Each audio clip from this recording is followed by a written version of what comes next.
ball right here is actually a ball of tea.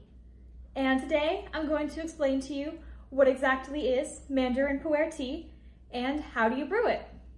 The package itself helps tell the story of this Mandarin pu'er tea. On this box right here is these Chinese characters right here are Wu Mingjie, which is the name of my teacher, Dr. Mingjie Wu. He's a master of Chinese medicine. And then over here is Fangyang, which is our branch of Chinese medicine that we follow. And right here is 2004. This is the year that this tea was harvested. So this tea is actually from 2004, making this tea be over 20 years old. So this tea has aged for over 20 years. And on the back of the box, you can hear more of the story of this tea. The packaging reads that these fermented tea leaves are hand-picked from a century-year-old tea tree. Oh, cool. So this is actually from an ancient tea tree. Once a tea tree is 100 years old, you can start calling it an ancient tea tree. So the tea leaves itself are aged since 2004, and the tea tree that these tea leaves are picked from is 100 years old. And this 100-year-old tea tree is from Nannuo Mountain in Yunnan, China. And Yunnan makes sense because Yunnan is where all the pu'er comes from. And this pu'er is packed in mandarin orange peels and it's been aged. So this pu'er tea is rich in nutrients and it's infused with vibrant qi. Over here is a close-up of the tea ball and it's wrapped in paper packaging. And if I squeeze it, I can really feel that hardened dried mandarin peel. And then over here we have Fangyang because our type of Chinese medicine that we follow is Fangyang Chinese medicine. And then here's my teacher's name, Wu Mingjie. And also 2004. This tea is over 20 years old. Here is the tea ball unwrapped. And as you can see, you have those nice pu'er leaves encased in a dried mandarin orange peel. Then I went ahead and I cracked the tea ball, because that way when I pour the water in, the surface area of these tea leaves is exposed to the water. That way I get to fully brew it. Pu'er tea is a type of black tea, and it is very rich, dark, and earthy. And it makes a very dark liqueur.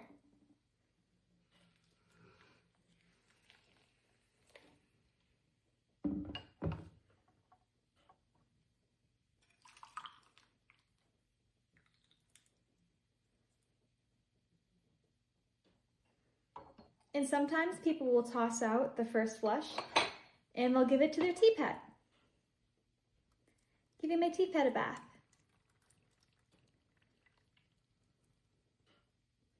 This is because sometimes the first flush isn't as dark or as rich, and so it makes for a lighter brew.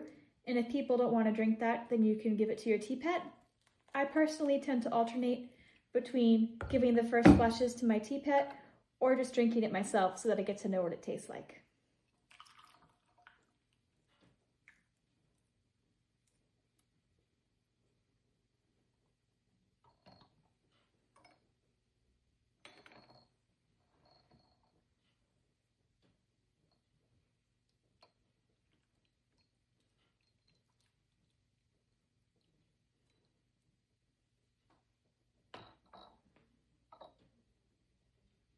And be careful when you drink tea because it's very hot to start with. When I brew pu'er tea, I brew with water that is at boiling temperature, which is 100 degrees Celsius. Oh yeah. I find that in this tea, the mandarin peel taste is very strong. Last time I had the King's pu'er tea, which is also pu'er with bits of a mandarin peel. But this tea is fully encased in the mandarin peel, so you really have more of that stronger orange taste. When I went and brewed the tea another time, I noticed that the liqueur was actually darker than the time before that. Because here are the 3 cups that I have, and these first 2 in the front, I haven't drank from these yet, but then this cup in the back is the one that I refilled when I brewed it again. And look at how much darker the liqueur is afterwards. It's really neat to see how those first couple of pours are a dark color, but then as time goes on, the color gets even darker. And I'm going to taste test to compare. So the first flush was fed to the pig tea pet, and then here's the second flush. And this is the third. Well, this is the second one, and this is the third pour, which is even darker. And now I'm going to taste test these two.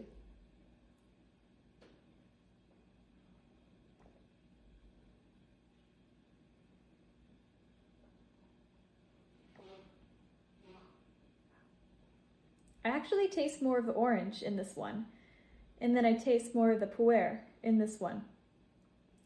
What's really fun about tea is that as you taste it, and when you hold it in the gong fu tea ceremony, you really get to be present with the liquid, and you really get to taste how each time you pour it even tastes different.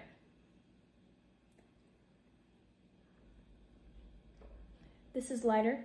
The orange taste is relatively stronger in here. And this is darker, and the pu'er taste is relatively stronger in here. But both times you get a really nice blend of pu'er and orange. And throughout this whole time, all of these different pours, I really love how smooth this tea is, because the thing about having aged tea is that with time, aged tea becomes very smooth. And I can definitely taste that here. It tastes very smooth and very refined, and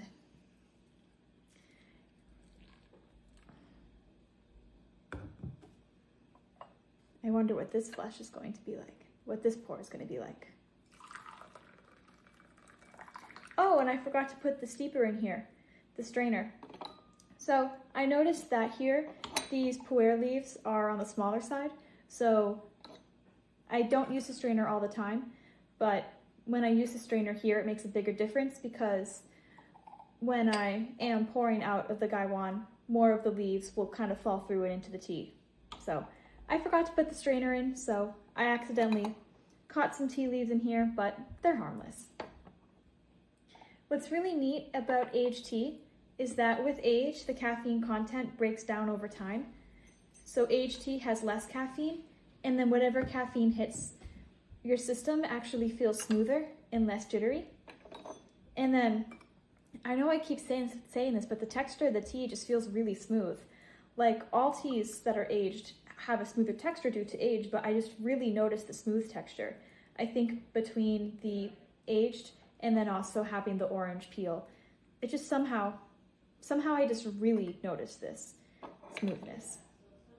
And when it comes to brewing the tea, the way you brew it is really important to make sure that you really maximize how great this tea is. That way you get to experience like the full, smooth taste of this tea, and then you also get to brew it for more times so that you get all of this delicious flavored liquid out of your tea. And I have a detailed video about how to use the Millet labeling tea making method, which I'll link to this video somehow for you to find it. But the most important thing when it comes to brewing this tea is the steeping time. So you're going to pour water into the gaiwan or your teapot, whatever you have, and then the most important part is that you want to dump it out immediately. So right away, especially those first 3 times when the tea is very, very strong. When that tea is strong, you want to dump it out right away and put it into the pitcher. That ensures that the tea remains 3-dimensional. If you steep it for too long, it'll become flat and it will make the flavor worse. And that's really important for those first 3 brews of the pu'er especially. So that first flush, you want to pour it out right away, that second, that third time. And when the tea is really nice and dark, you want to have that. And then over time, when you pour it out right away, you'll notice that the tea of the core is becoming lighter. And when the tea of the core is becoming lighter and the flavor becomes weaker, that's when you really want to increase the steeping time to maybe like say from immediately to like 3 to 5 seconds, or maybe 10 seconds, 30. It really takes time and practice to really figure out each individual tea and figure out what works best for you. But the major principle is those first 3 times you want to pour out the tea right away, And then as time goes on, if you want to maintain that stronger flavor, then you want to let it steep for a little longer, but you're not steeping it for like minutes at a time for this tea. That's not the brewing method that we use. I only steep it for minutes at the tail end of the tea when it tastes basically like water and I'm trying to prolong as much flavored leaf juice as I can out of it.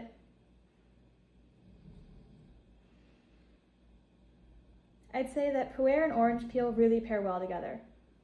I like how the pu'er black tea and the mandarin orange peel become one in this tea.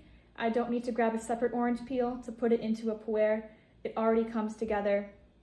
And really having this mandarin wrapped around the tea, making it into a ball is kind of neat. And I actually found that this tea ball was particularly easy to break because it was like a thinner peel. And I like the two separate and I like them combined, and I like how it's already combined here. And I really like how the pu'er itself is over 20 years old because that really automatically gives you such a smoother tea. Thank you for watching my video on Mandarin pu'er tea. I hope that you enjoy tea and enjoy life.